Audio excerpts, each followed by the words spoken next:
What's up, everybody? What's up? I see people coming in.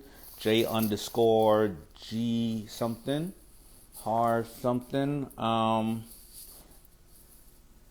right. DDGZ underscore 3601. I see you. Belvo, I see you. Cool J Corner.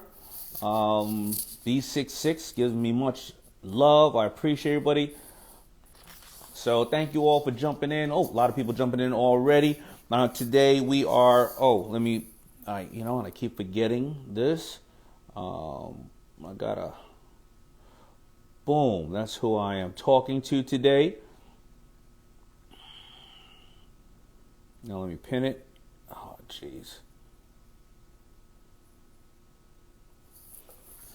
All right, so I'm going to talk to two people today. One person I've talked to several times. The reason why I'm bringing back Matt is because a lot of people, I talked to him probably I think 2 or 3 times over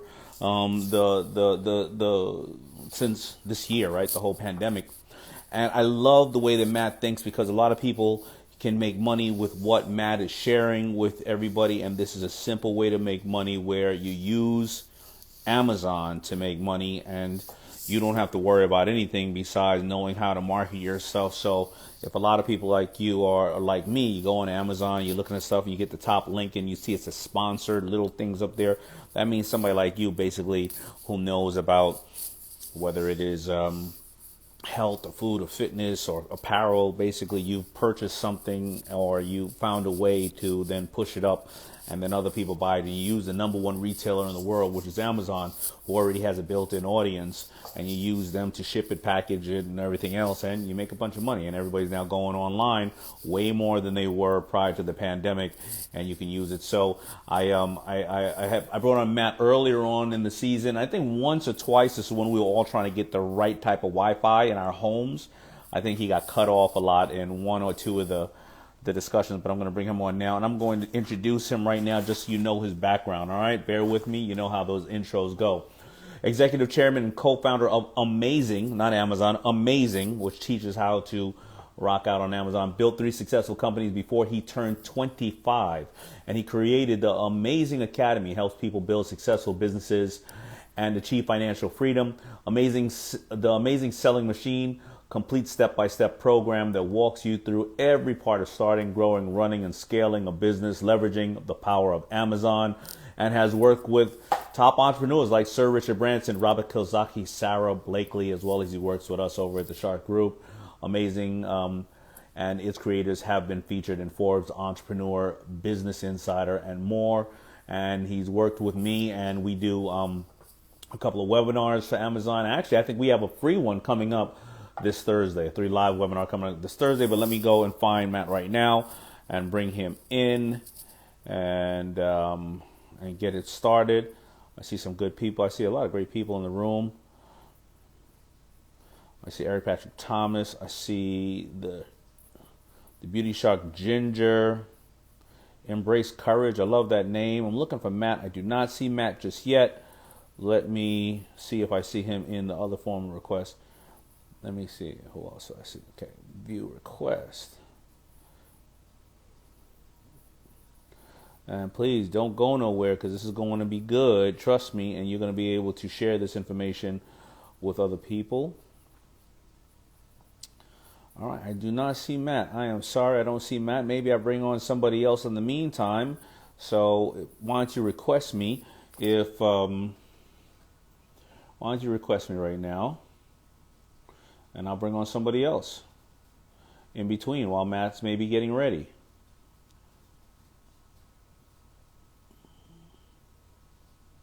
Let me look at my phone to see if Matt. Sorry, everybody, for the little bit of wait.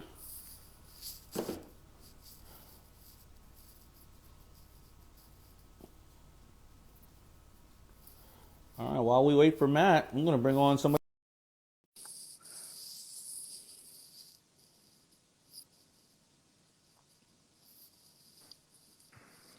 What's up, man? Hey, good morning, Daymond. How are you doing? I've spoken to you before, haven't I? Yes, you have, man. Um, Man. I had pressed you a little bit about your ego and how you kept working at Red Lobster for so long with when you had alluded that an ego was kind of one of your issues at the beginning of business. All right, so do me a favor. Yeah, it's funny how you get on often and get picked. So I'm glad we do that. I see that my guest Matt is here Okay, somewhere. yeah, So go why don't ahead. we? No. Come on, answer.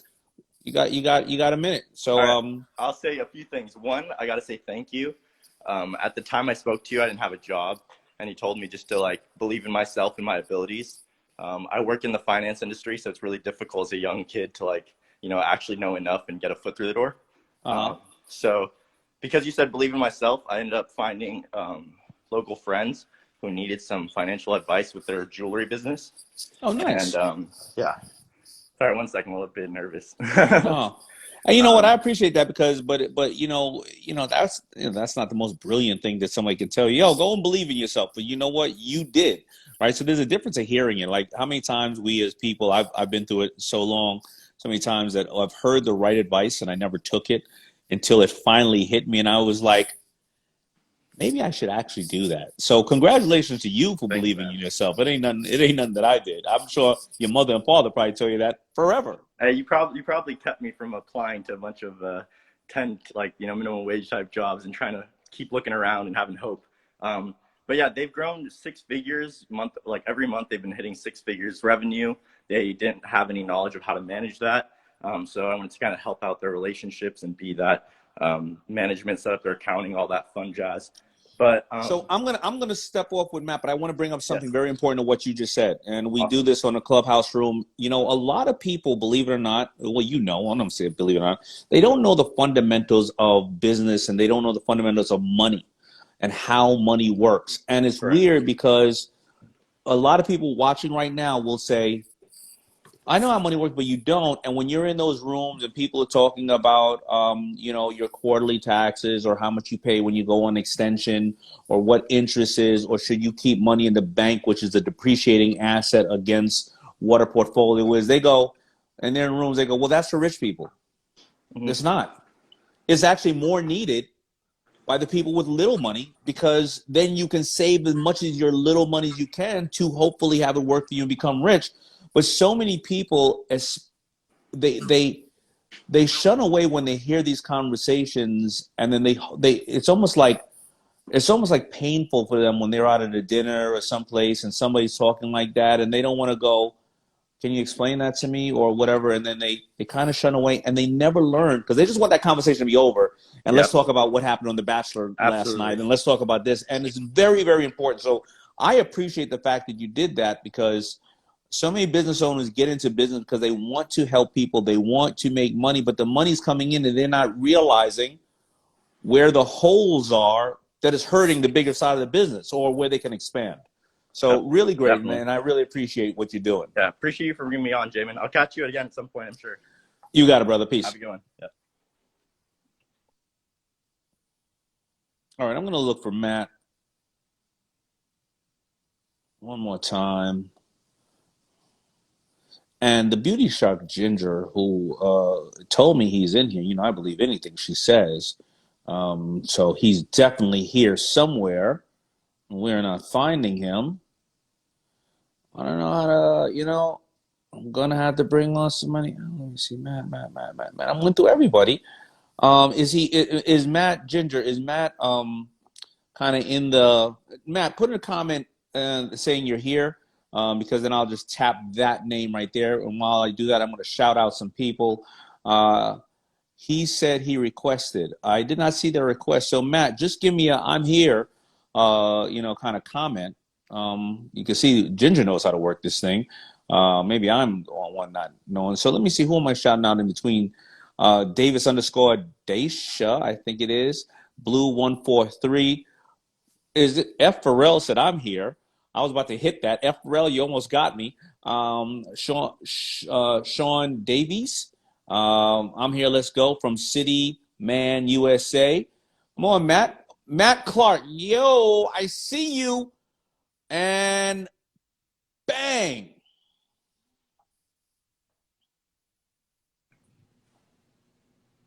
What's up, man? Hey, what's up? I think we made it. I almost got catfished a couple of times just now. I Man, I was said to saying that say, request button like 100 times. I don't know I was what's going saying to say I'm here, and then everybody said I'm here, and I was about to hit it because on. what's up, man? How you doing, man? I'm great, great. How are you doing? Good, good, good. I want to just jump right into it because I know that Yeah. I was already a little late, so I've taken up some of your time, which I do want to apologize for. And then I've taken up some other people's time, but at least we got somebody great who just gave us some basic information. So amazing. We've been on several times. You've always been amazing in sharing the information on what people can do, but there's a lot of people now that last year, they didn't realize the power of selling direct, but until you started, you couldn't go outside the house Yeah. and everything started coming to your house and you started to depending on it, and probably more likely you depended on your loved ones, especially my mother and people like that. And you were like, Ma, especially our parents, they're like, I still want to go and feel something and touch something. Ma, you cannot leave the house, and I'm going to start sending you everything from Amazon. I tend to go on Amazon more than anything else because I do understand the value of other people's personal site. I have mine, but I'm lazy. I don't want to take out and again, everybody knows I'm dyslexic. If I take out my credit card number and I start filling in those things, and before I know it, either I ain't getting what I need, I didn't push the right buttons. I got somebody, I hit a site that now all of a sudden, somebody's taking a trip to Bahamas on my my credit card. So I love Amazon. It's simple, it's cheap, and I can go in there and I can see a whole bunch of other products. Tell me about how people are empowering themselves through Amazon, who they don't technically have their own business like Daymond John has Fubu. Yeah. Yes. I mean, the way we've been teaching people from the beginning is you've got to own your own brand. Hands down, we don't recommend people do drop shipping, wholesaling, any of that kind of stuff. The beauty is that once you figure out how to own your own brand, which we're going to talk about on the webinar we have coming up, once you figure out how to own your own brand, Amazon, in our opinion, is the best place to get started. Because, I mean, they've got all the warehouses, they've got all the customer service and fraud prevention and everything else. And so once you have your brand and you learn how to rank for keywords and sell a good product, you can make money on Amazon. It's literally that simple, just a laptop from anywhere in the world. But that can sound so, in the word brand, right? So let's say your own product or your brand and or your own label. That can sound like it's such a big undertaking. What do you mean? What's I own my own brand? I watch Shark Tank and people tell them all the time, you're a cockroach with a name on it. You don't have a brand. So what we're talking about it, and you know who says that, right? We're talking about how much is the like the lowest and you feel you can start with on Amazon owning your own labeled product. It may turn into a brand, God willing. Yeah, you're right. Yeah, sometimes people get scared off by the term brand. And so we typically recommend people start with just one product. And you can start with one product with as little as $500. We recommend, and that's with getting your own custom logo and stuff on there and everything. We recommend people start with like a couple $1,000s is better. But we've had people that have built multi-million-dollar businesses with just $500 basically. I mean, like, all right, walk me through it. I got $1,000 and I love I got $1,000 and this is now my dream, right? $1,000 and I got a great body. And everybody's been looking at and this ain't the truth. Everybody's been looking at my great body. So how do I start my own brand? Because I want to share with them a great protein that I think is great for them. Yeah, so that's perfect. So that's usually the first step is to figure out, what are some of your general interests? You may be interested in fitness. Some people may be interested in cooking. They may have just had a baby, so that's top of mind. So you come up with 4 or 5 of those. Then you jump on Amazon and you start looking for related products. And we recommend people build a list of, say, like 10 to 20 of those. Just different ideas they think could be cool. Like you just said, protein powder. Great. So pull some ones that they find on Amazon. Then we have a pretty detailed process for doing this, but the general idea is you're looking for products that are selling well but have relatively low competition. And Amazon gives you a lot of this data. You know if it has low competition based on the number of reviews. Because if you come out there with a similar product and you're competing against a bunch of people that have 5,000 reviews, it's going to be hard. So you want to look for products that have less reviews. Now, Amazon tells you how well products are selling because they have something called the best sellers rank. And so when you look at that, it's basically the number one product in the category all the way to hundreds of thousands. And so we typically recommend people stick below 5 or 10,000 because that means the product's actually selling well. So you're finding products you're interested in that are selling well and have low competition, which dramatically increases your chances of success. The funny thing is a lot of people don't realize this, but one of the top searches in when people search is lingerie. Now, people don't know why it is the top. Either it is men looking for sexy, pinup type of girl shots, or is it women looking for what they want to wear. So people they can go out and find great, bras and stuff like that, and things that are already being heavily searched. Or I'll give you an example. The winter is finally, going away out here in New York. And every year because I have a good amount of property, I put all those damn solar lights on my, the thing on my walkway, because I don't want to pay to get this whole thing done. And those plows always ruin the lights, or I roll over the lights because it's covered by snow. And every time I go on Amazon, I see the same different type of sets of lights, all by different people. Yeah. Is this what's happening? You're taking it, maybe you're labeling it yourself, or not even labeling it. You're buying it, and you're realizing where you can put it. So a guy like me who's going to buy another 300 of those things every year is going to find you and buy them. Yeah, so it's kind of combining how people have done business for a long time with good data. And so you may find that, hey, I don't really like these solar lights that much because there's some problem. Maybe they don't work that well, or they're not big enough, or they're not the right color. And so you would go and see, are there, reasonable number of reviews? Are they selling pretty well? And then you start reading the reviews that are there, and you're like, okay, people like this, people don't like this. So it's not just my opinion. So you're getting good data, but you're doing the same stuff people have done for years, like you in your earlier businesses. You see a need, and so you start going out there and trying to fulfill it. But in this case, because you're using Amazon for data, you don't have to guess. I mean, they literally tell you whether the thing is even selling well at all to begin with, and if there's a crazy amount of competition, and you have thousands of reviews you can look through. So it's not just your kind of guesses or perspective on the product. You can read what everyone else says, and you can build the perfect product for them, relatively low cost, and then go out there, and that can be the starting point of your brand with just one product. And you start adding products around there, and then you have a whole brand of potentially, outdoor products for your home or your ranch. And have you seen people get to the point where they're doing millions of dollars of business? Yeah, we've had some people that have, built their businesses to millions of dollars. We got one couple in particular from Indiana. They built a business within a few years. They sold it for a couple $1 million. They built another one, same system, a couple more years, sold it for, I think, $4 million. And now they're on their third business, which they're building bigger than ever. And we've had tons of people like that. And who do they generally sell it to? They'll basically be in a very similar category, and then they'll see somebody will have a catalog of all those type of products and say, we want to add that to our portfolio. Is that the traditional way? It's kind of shifted over time. If you went back maybe 5 years, it was, somebody that maybe had a good career, they saved up some millions of dollars, and they wanted to kind of get into the entrepreneurial game, but they didn't want to start from scratch. So they would buy these kind of businesses. Now, there's still a lot of that going on, but now there's these massive companies like Thrasio that I think they say is, one of the fastest companies to $1 billion valuation. All they do is buy these brands. So they buy these brands, they add them to their portfolio, they probably trim costs, increase prices, get efficiencies. So they're buying these brands all day long. We just had one of our members that just sold one to them a month or two ago. A lot of people want to get in the clothing business, or maybe I'm just, because it was, where I started, a lot of people come to me with it. But yeah. If there is, and women, I know women often have a challenge with finding the right fit for their pants. And that's why, honestly, yoga pants destroyed the denim market. A woman used to sometimes wear denim, in the daytime and maybe a dress at night. But now they wear their yoga pants in the daytime, and the denim market went to zero. But there are so many different type of yoga pants that, because women all have much different shapes, and because the pant is so close to the body, you have to be very detailed in whether the length of the crotch or the size of the legs or whatever the case is. Yeah. Can people do this with clothing as well? So if a woman she feels she's found the perfect shape, and she knows that it took her forever to find this, now she knows that she will go out there and she can relate to so many other women who have the same issue. Can they do that as well? Yeah, so pretty much everything we teach will apply to any kind of physical good, including clothing. It's not the typical kind of product we recommend people start with, especially if they're starting with a lower budget, because there's so many different variations, and it can be a lot more costly on the inventory side versus one just widget. But everything applies, and we're basically teaching you how to get set up on Amazon, how to source the product, how to create, a brand inexpensively, how to customize the product, how to market and sell it on Amazon as like your starting platform.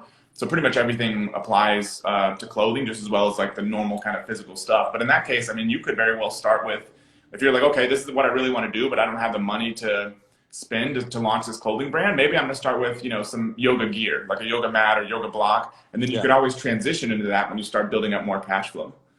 Yeah, so you're saying don't go, try not to go to something that has a vast amount of inventory, because yoga pants will have different colors and they will have different sizes. And generally, when a woman does not know a brand, she will order two different pairs the first time because she's not certain if she's this size or this size, all depending on where she's at, and she takes one and she then sends the other back. I want to see how many women say they do that all the time. But if you do look at, there are brands that you can buy that are clothing, like Bombas socks. I mean, it's going to be pretty easy from an inventory standpoint, because generally you're going to either have socks that are smaller for women or kids and socks that are larger for men. But yeah, absolutely try to do things that you don't have a bunch of inventory being sent back to you, because because there's different sizes and different SKUs. Yeah, for sure. That's why we typically don't recommend people start with clothing, even though we've had people that have transitioned there later. It's usually just not the easiest thing to start with. Well, I love it, and you can see by the comments, there's a lot of hearts going in there, and a lot of people starting to understand, what we're talking about here. And you and I always talk, and I get, we got to end up doing a Clubhouse one day. We got to do a Clubhouse. Are you on Clubhouse? I have an account because I claim my name, because I can't claim my name anywhere. So I got that, but I haven't really used it much yet. All right, we're going to have to do a Clubhouse in the future, but we also are doing a live webinar. And when are we going to do that? And it's free. I always try to pass on value to everybody.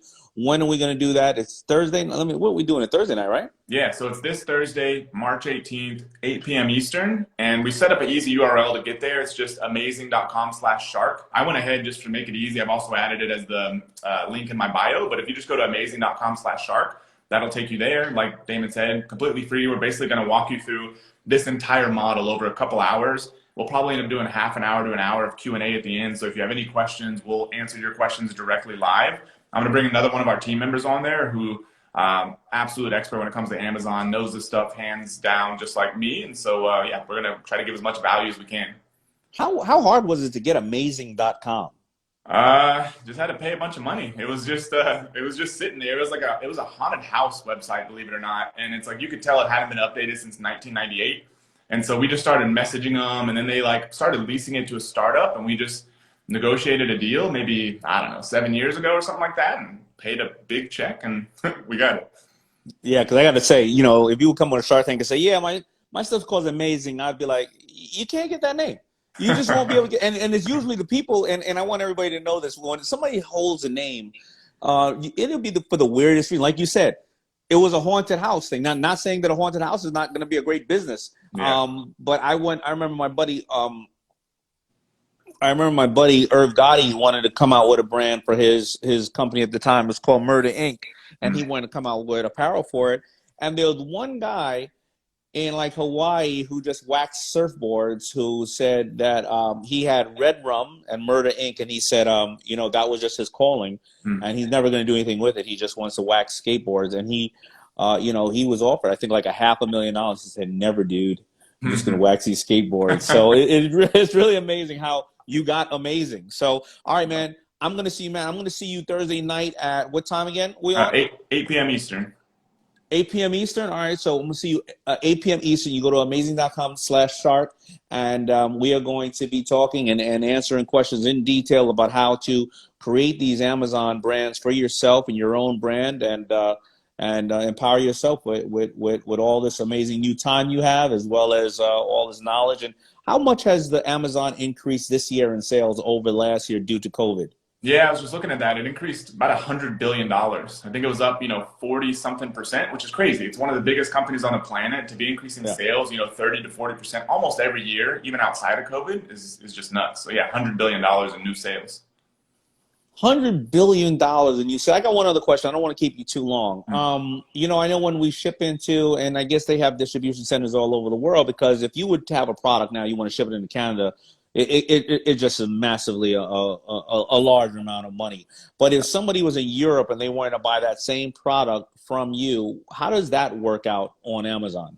So we typically recommend, almost no matter where you're at in the world, I'm sure you have a very international audience here, almost no matter where you're at in the world, we recommend people start with the US, just because it's the biggest platform. It's kind of got everything figured out. It's all the customers are there. But then the next biggest platforms are UK, Germany, So then you can start basically, and it's real easy now to set up your Seller Central account to expand from US to UK, for example.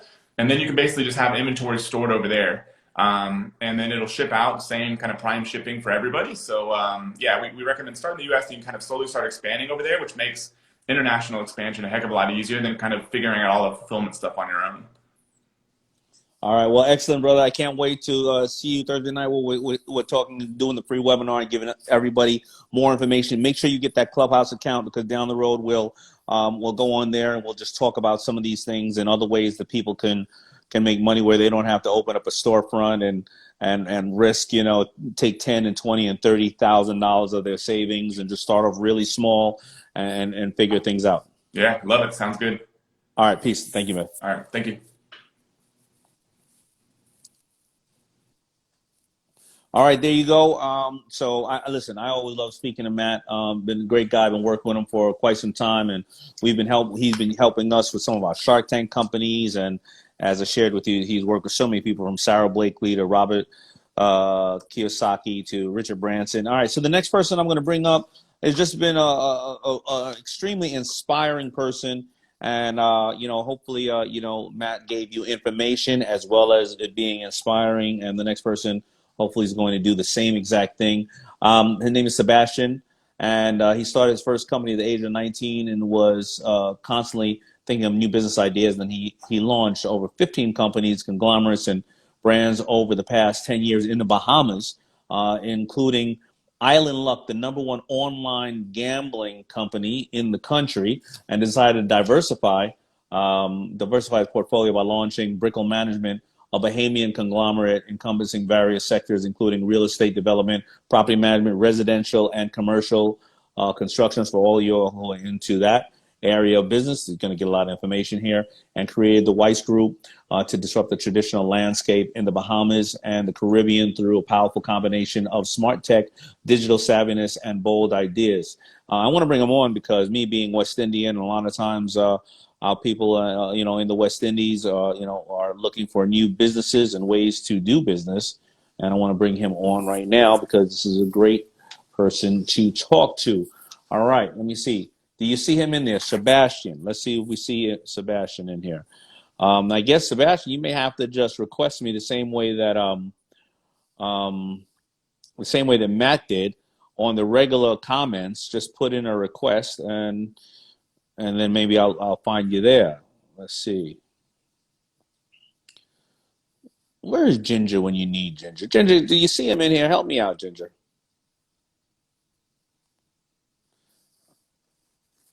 All right, while we do that, we're going to wait for Girls Rule Clothing. We're shouting every people out, and KBHA something is there. Fruits _. Pesha, I'm doing great. Let's see who else is out here. Devil OSECCY. All right, Beauty, you don't see him, the Beauty Shot Ginger. He's not on here. All right, let's see. All right, well, let's take another request. Ginger, do you want to come on? You know what? Before I take anybody else, Ginger, you want me to interview you as well, seeing you've been helping me right now? If not, no. Oh, wait. There you go. Sebastian, I got you. Hold on. Oh, I lost you. There you go. And boom. Hey, What's up, man? what's up? What's up, Daymond? How you doing? I'm doing well. How are you doing today? Listen, another day at the office, you know, just grinding, you know, just grinding, pivoting, adjusting, you know, doing what I do and disrupting at the same time. How about you? I'm doing okay, but I know that this interview is going to somewhat, I'm sure it's going to make me, you know, I'm not going to be that excited about certain aspects of it because you're in the Bahamas right now, aren't you? Yeah, absolutely. What is the weather like in the Bahamas? You know, I hate answering that question when we got a bunch of people from Chicago and New York on the phone. Yeah, just go ahead. Just do it, man. Just do it. Man, it's about 82 degrees, clear skies, temperature around 80. Well, I said 82. Winds coming out of the northeast, northeast, and you know, it's just a beautiful day in the Bahamas. Yeah, We ain't yeah. no Good for tourists you. though. We ain't got no tourists though. So if you want to come in, if you guys want to come and enjoy this weather, you're more than welcome. Just bring that PCR test and come circulate some of that money you guys made and all that 2020 stock market. You know. Yeah, yeah. All right. That sounds good. I mean, that we're gonna get into a little bit of the Bahamas stuff. I guess because you do live on an island, you basically know where the winds are coming from daily, huh? That's something that's in your daily discussion, right?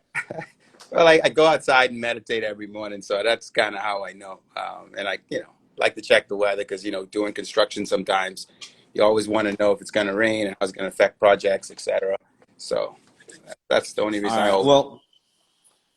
Well, I'm glad you're here, man, because you were gracious enough to help me get booked out there, and I spoke out there to obviously such wonderful people, and I don't know anybody who hates the Bahamas. I mean, maybe Prince. I think Prince, when he was alive, I'll Yeah. be very honest, he didn't like it. Every time we had a discussion, he said it made his makeup run and his hair, it messed up his hair, going in any hot weather.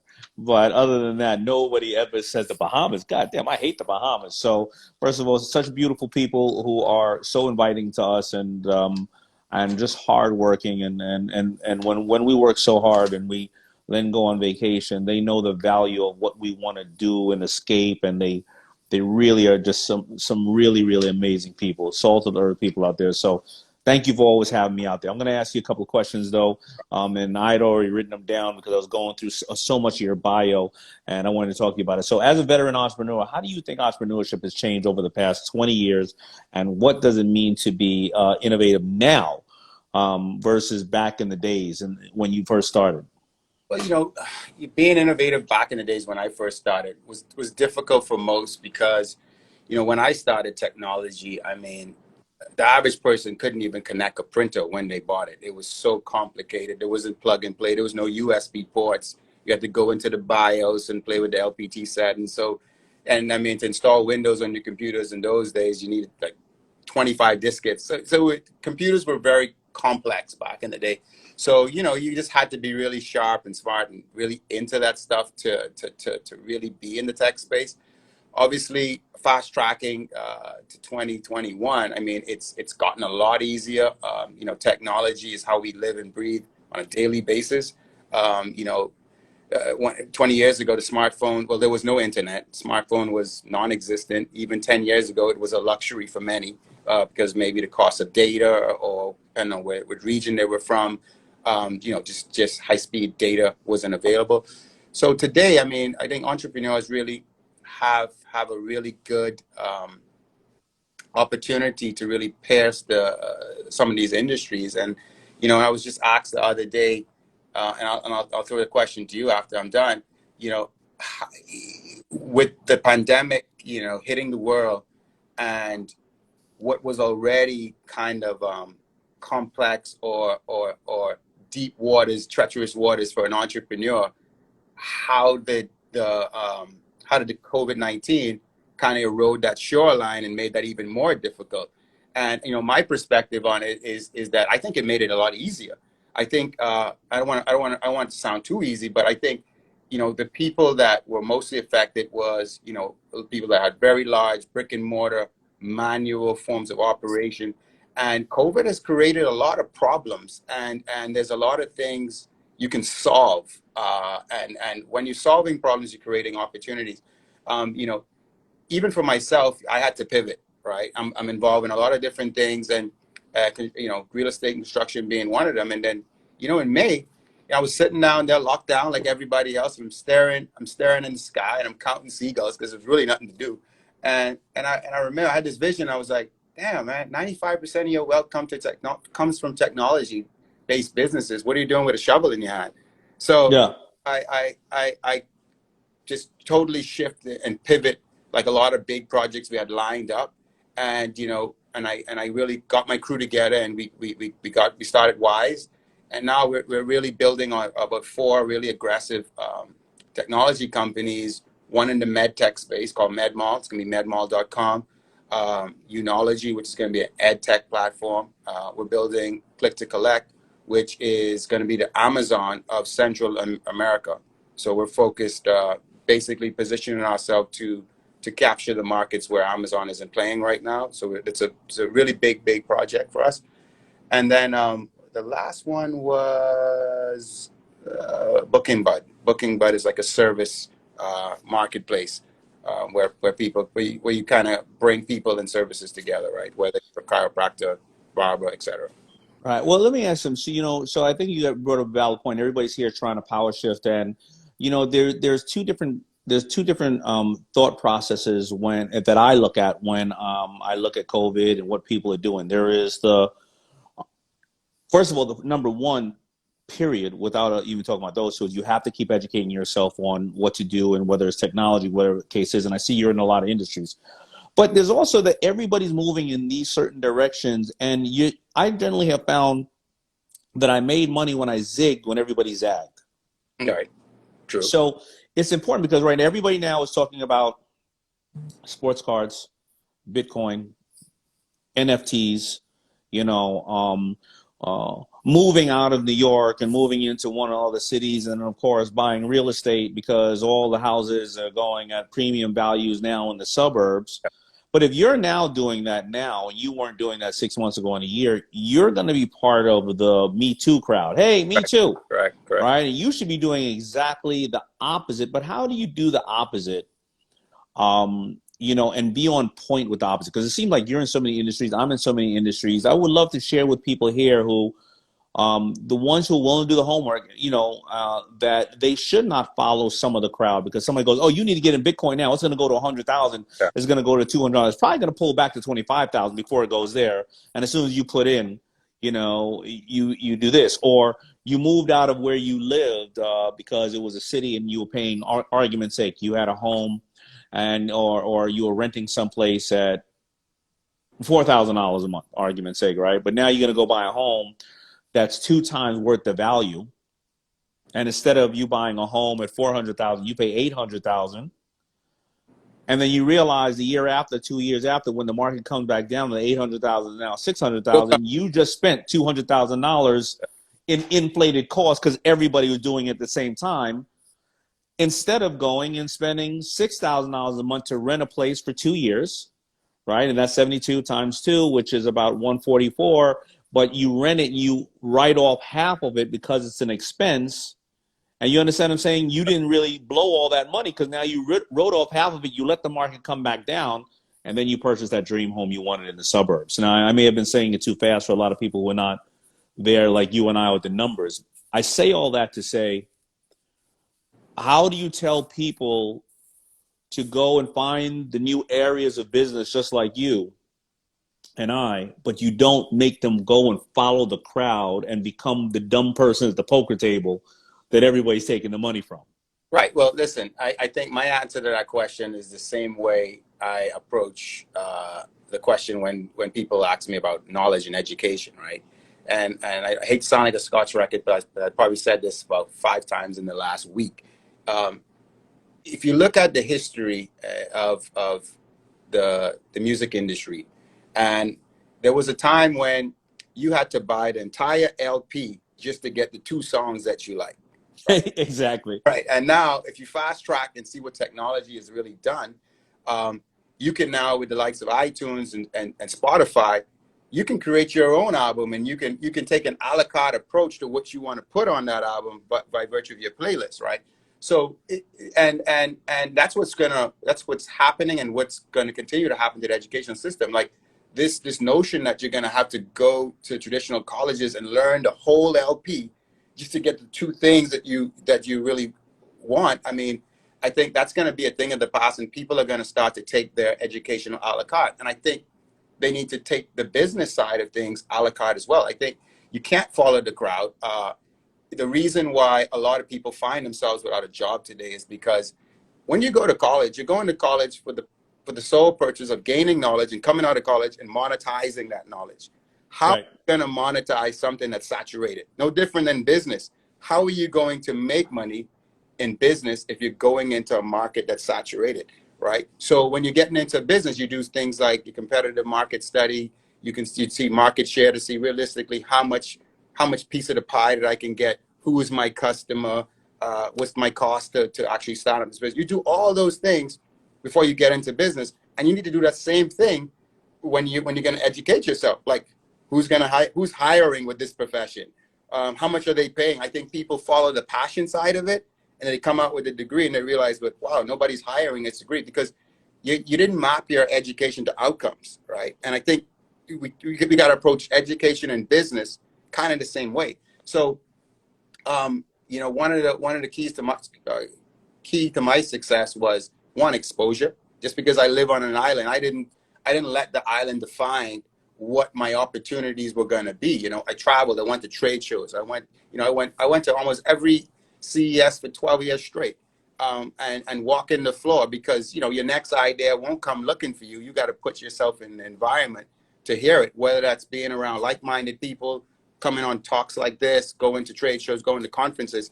It's that nugget that's going to drop, and you're going to be able to connect the dots with something you're thinking, or someplace you live, and you're going to realize that, wow, this works here. And if your idea isn't solving a problem, you're going to have a very tough time making that successful, right? Yeah, I agree. People pay to get their problem solved, and I think I love what I know I love what you said about a la carte your education, because a lot of people, the school system does need to be revamped. I think somebody just said it on there, and nothing against the school system. I think that to be able to have the discipline to go and find teachers that are going to give you this information is extremely important. However, this information is a lot of times a little dated, a little old. If you go to study to be a reporter or a writer, or come out with, columnists and stuff like that, well, 10 years ago, you studied that. Well, you were studying to come out with a column in 30 days or 60 days. Somebody put that out on Twitter in 10 minutes and you're done, right? Yep. But I'll give you an example. If you were somebody who was going to college and you were learning how to be very smart, I think everybody should have a level of finance in what they are doing, because no matter what business you're running or doing, you're going to need to understand how to do finance. But I also think if you were somebody who was going to be a fashion designer and you were learning the textile industry, you should also learn public relations and communications. Yep, absolutely. Right? Because how are you going to be able to communicate effectively what your company, your brand, your personal beliefs are about if you don't know? And especially somebody like me who's dyslexic, I need cheats and ways to go around things to make sure it's soluble but smart and I get it out there. But if I sit there and I have this type of company and I have the greatest designs ever, but if I now have to depend on people to charge me for public relations and everything else, and and I don't know what type of job they're doing, well, then maybe my stuff will never sell. But it's just because the communication was wrong and I didn't understand the basics of communication. So I love what you're saying about you should be thinking about all these other aspects in making you more well-rounded and prepared for being out there and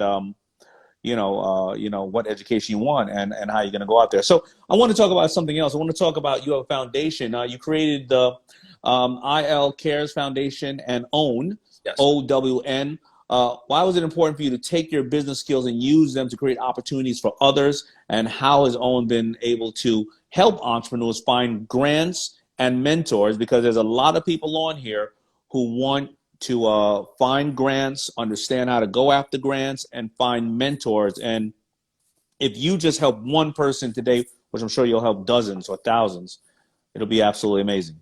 Right. So, one of the reasons I started the OWN Bahamas Foundation is, being an entrepreneur that started all the way from the bottom. Like, I had zero handouts and I had to build everything myself. And hitting all of the roadblocks throughout my journey, and even to this day, you still have the roadblocks, right? And things that get in your way to try to disrupt your progress. And I said, I was driven, I was resourceful. I did some good things at a very young age that got me the capital to parlay into these other things, and I was blessed to be able to do that. But that did not eliminate the hurdles and the roadblocks and the doors that had to be kicked down. So I said to myself, well, with all the resources that I have, if this is my challenges, I could only imagine the people behind me that are aspiring to be entrepreneurs that may not have the capital, may not have the relationships, and they're starting. I'm on the plate batting. They're deep in the dugout. Yeah. So Yeah. so OWN was this. So I came up with OWN to really bridge the gap between what an entrepreneur's dream and actually achieving that dream, and trying to provide them with some of the key ingredients to get one step closer to success. And that included access to funding, mentorship, the live talks, like OWN talks, like the one that you attended, I think that was 2 years ago, and then continue to try and scale it. So to date, we've already started over 45 successful businesses, donating over $2 million to those startups. We don't take equity in them. We have a committee. They submit, once a year. We narrow it down to the top 15 or 20, depending on the business idea and the funding that they need. And then we pair them with mentors. And then, we use our relationships to get them things like free advertising, free internet from the telco companies, assign them a free graphic designer and a website builder. So we try to give them not just the funding, but all these auxiliary kind of services and components to really help them to fast track their desires. And we're very proud of what the OWN Foundation has been able to done. And we started the OWN Talks like 3 years ago, which is really to scale the initiative. You might not have been one of the persons that got the grant funding, but avoiding mistakes or just knowledge of some of the best teachers. There's a lot of people that comes to these talks, and they get to hear from me, people like me, yourself, all these other amazing speakers. And sometimes it only takes that one word, that one sentence, that one phrase to resonate, that they can really it clicks a button, and then they're off to the races, right? So, and a lot of people have access to capital, but no relationships, no experience, and that could be just as bad as having no capital at all. So and we're going to continue to add components to the OWN Foundation. We have the OWN Teach just come in. That's going to be a component where we're going to start to offer free online courses in a lot of different subjects to the OWN community, which is something I'm excited about, that we're looking to launch sometime the end of this year. And then, and we're going to map a lot of that curriculum to outcomes and to the experience and the skills that we feel aspiring entrepreneurs and just people that want to upskill themselves actually need. Let me ask you something. So OWN, and just so everybody's very clear, it's OWN, just like Oprah Winfrey's, right? Yep. But Oprah Winfrey probably has it more for broadcasting, and you have it as a foundation, which that becomes where a lot of people need to understand when you have a mark. I always talk about it. It can be in various different categories. So first of all, everybody knows there's no affiliation to Oprah Winfrey, is there? No. It's OWN Bahamas, meaning it comes from Own Your Bahamas, right? So it's promoting ownership. That's where the OWN comes from. Got it. So just making very clear. And these are for Bahamians, correct? Absolutely, yes. Right. Now, for everybody else who's here, because I have a large audience in America, and I have a large audience in India, and I do have a lot of international people. But grants, a lot of people, I've never even thought about a grant when I was first starting. But when this young man who has a company called Scali came on to Shark Tank, he had 1.2 million in grants, which was absolutely amazing. Grants are really out there. It's left by so many different companies, corporations, foundations, individuals who pass on, and there's grants from everything from for left-handed people, for dyslexic people, for people of color, women, LGBTQ. Can you give me any of the fundamentals on how people just generally apply for grants, whether it's yours because they happen to be a Bahamian, or in general, where do they find grants? Do you have any knowledge in this in United States or any other place? I don't. So I'm just asking you, maybe you have some knowledge you could pass on, or where they can look, if at all. I don't know of outside in the United States where the grants are. I would imagine that there's quite a bit of organizations that are doing it. But the way ours work is, we opened the OWN funding round, or the grant funding part of the OWN initiative. That's because OWN Talks is April 8th. It's going to be a very exciting one there. Just to put that in there, it's going to be Gary V, myself, and the CEO of Square is going to be on there as well. and that's going to be live streamed Instagram, Facebook, YouTube. Wait, when is it? When is that? Because I gotta hear my man Gary V. April 8th, 7 p.m. So it's April 8th, 7 p.m. And we got to go to Own Your Bahamas. Yeah, Own Bahamas. That's Own Bahamas. That's the handle for Instagram. And then Own Bahamas also has a Facebook page as well. All right. That's great. That's great. All right. Well, listen, man. Yeah, were you about to say where you think that people can go for grants? Because, like, I know my buddy from Scali got 1.2 million in them for school. Yeah. So they're definitely out there. You know what I mean? Yeah, I know they're out there. They're tough to find, right? But listen, I think again, just research, right? I encourage people to just Google it, research, and apply. Just apply to as many of them as you possibly can. But you know, one advice I can give, like, it's not free money. So the persons that and the committees that are presiding over these funds, you know, they're going to have a criteria as to how one becomes eligible or the things that you need to submit. So I think everybody that has an idea, they really need to do their homework, package it properly, get help in putting together a proper business plan with a financial forecasting in there, and clearly have your business idea articulated, because that's going to be the things that are going to be required of anyone that's going to give a grant. Yeah, we love doing it. We do it from the Petco Foundation, where I'm a board member, and we give away grants often that's all we do is give away grants to people who are reducing the euthanization in animals around the United States. So we love that. But, you know, people should go and look after grants. And I got another piece of advice for a lot of people out there. You know, when you look at large companies or any kind of company, you go to the branding and marketing area. The philanthropy area is often not talked to. Yeah. They're really great people who want to help people, you know, in need, or people who they feel are doing positive things in communities, and whatever your community could be. It could be on the streets of someplace, or it could be mentally for mental health, or it could be for various other things. Always look for the philanthropy department in your, you know, at your T-Mobiles and your this and your, you know, I don't care, Nabisco or whatever the case is, because there's a lot of information. There's a lot of people doing like Sebastian is doing right now and giving to so many different people. So I want to make sure that people know about your Own Bahamas Foundation. I want them to log on for this amazing chat you're going to have with yourself. You said Gary V. You said the CEO and founder of Foursquare? Yeah, for Square, yes. Foursquare, okay. And that's going to be April when? April 8th at 7 p.m. streaming on Instagram, Facebook, and YouTube at Own Bahamas. But I have a question for you before we wrap up. You know, because man. A lot of people out there from the Bahamas watching, tuning in, and it's time for you to drop a nugget on them. You know, for aspiring entrepreneurs, I think I started to allude to this, but we didn't get to it. That are kind of right now on the fence, trying to figure out what to do. You know, COVID has obviously scared the crap out of them, and they're even now more nervous than they are pre-COVID.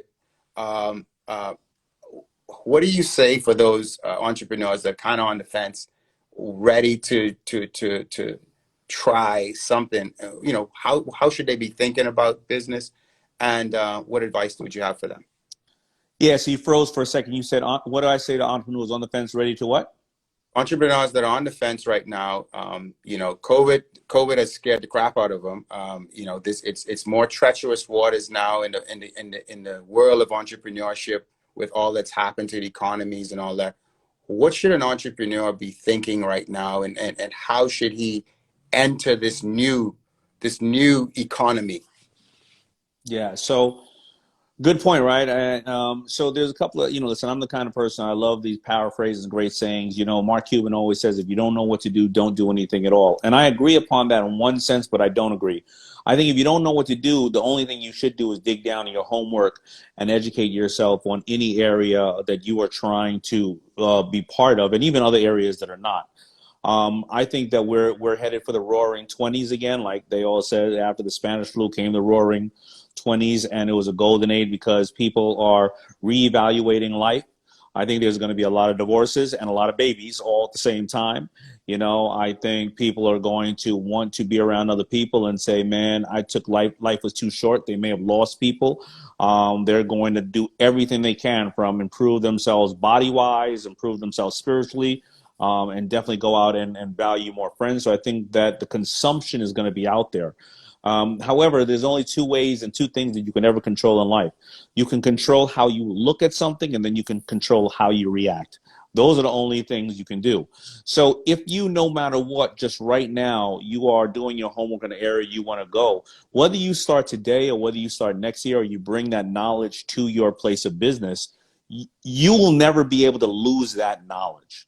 Now, I find that when I educate myself on something, either two things happen. Either I go, I don't want to be in this area. It's too much. I don't like it, or I don't like who I have to work with. Done. I at least know some crap that I do not want to ever do again. And then it kind of brings me tired of other areas, or I'm on to something I'm going, wow, I really like this. Man, hey, Sebastian, you knew about this too, man. I should have talked to you about this a long time. You knew about, oh my, and I start to, it's kind of like that car you get when you're driving down the street, everybody got the damn same car, and you were like, why didn't, in the same color? You start to find, and it starts to guide you towards where you want to go. So I find the first thing to do is just start to educate yourself on what you want to do. Sit back, take the analytics and the inventory of what do I know, who do I know to help me accomplish this, and have that inside of your mind, and then really, really be honest with yourself. Like, do I really want to do this, and why do I want to do it? Yeah, agreed. Do I want to do this? Yeah. Do I want to do this because I've been working on somebody else's dream? Do I want to do this because I want to see myself and I want to be famous? Do I want to do this because I want to create change? But a lot of people don't take those hard decisions, and say to themselves, why am I doing this, or why am I not? We generally like to do it because we think society said to do it, or our ego gets in the way. So I said a lot just to basically say, look at your situation, take your inventory, and realize whether you want to do these things or not, or don't want to do these things or not, and just, slowly do your homework and move towards it slowly. Well, I have some data that we were doing for the ed tech side of our business, and something came back, and this is global data. A lot of it was concentrated out of the U.S., and it basically said by 2025, everyone would have had to learn a new skill, because there's going to be a lot of jobs that's going to be lost due to just the way businesses have pivoted. But what it also it was not all doom and gloom, because it also talked about the amount of jobs that's going to be created. But it's not going to be the same jobs being lost, being created. It's new jobs being created, and it's going to require new skills. I mean, that's the reality. I mean, the stat is that 50% of the people graduating college today will retire with a job title that doesn't exist today. All right. So, what are you going to between now and man, I'm learning every day, right? I'm learning how to sell on Amazon. I'm learning how to do, print on demand. I'm learning about digital curriculums, on how to absorb them as well as get them out there. I'm learning so many other things on how to sell socks around the world globally from my Bahamas partners. But you got to think about that, right? The reality is, if 10 or 15 years ago you told somebody they were going to be a drone operator, a professional gamer, a social media expert, an Amazon expert, a pay-per-click expert, they would say that doesn't even exist. What are you talking about? So think about how many of those jobs are going to exist in the future. But if you are only staying really, focused on one thing that could be gone tomorrow, I mean, you got to stay focused. I mean, the number one job for males in this country is operating for truck drivers. They're truck drivers and operating heavy machinery. But they already have autonomous trucks on the road. Those trucks and that market's increasing 10% a year because people are in the I want it today mode, right? Because they want, Amazon Prime. Yeah. But you think you're going to be a great truck driver for the next 30, 40 years of your life. No, those trucks are going to be robots. So where is your job going to go unless you start to become a coder and understand how to manage where those trucks are going and drayage and various other things. So your traditional job is gone, but your knowledge is needed. And what are you doing to pivot over there? So no longer you're busting your ass 16 hours in a truck, not seeing your family, but you're home like this right next to your family, making more money than you ever done. Yeah, agree. Couldn't agree with you more. But listen, thanks for having me today. It was a great talk. and you know, keep encouraging the world and everybody that tunes into you. You know, always inspiring, even to myself. You know, I follow you as well, and you always drop some nuggets. And you know, I always tell people, you're never too old to learn and never too young to teach. So I subscribe to that. And you know, I turned 40 last August, so you know, it's all about the 3 P's for me. I had to learn patience. I also learn passion. And perspective is kind of what's driving my next phase of my life. And I just encourage everybody to do things with purpose, do things, be patient, and you know, also make sure you're passionate about it. Appreciate you. Thank you. And thank you everybody for tuning in. I know our time is literally up due to the time limit on Amazon, man. And I hope everybody views your gig with Gary B April 7th, man. All right. Thank you very much. You got a piece.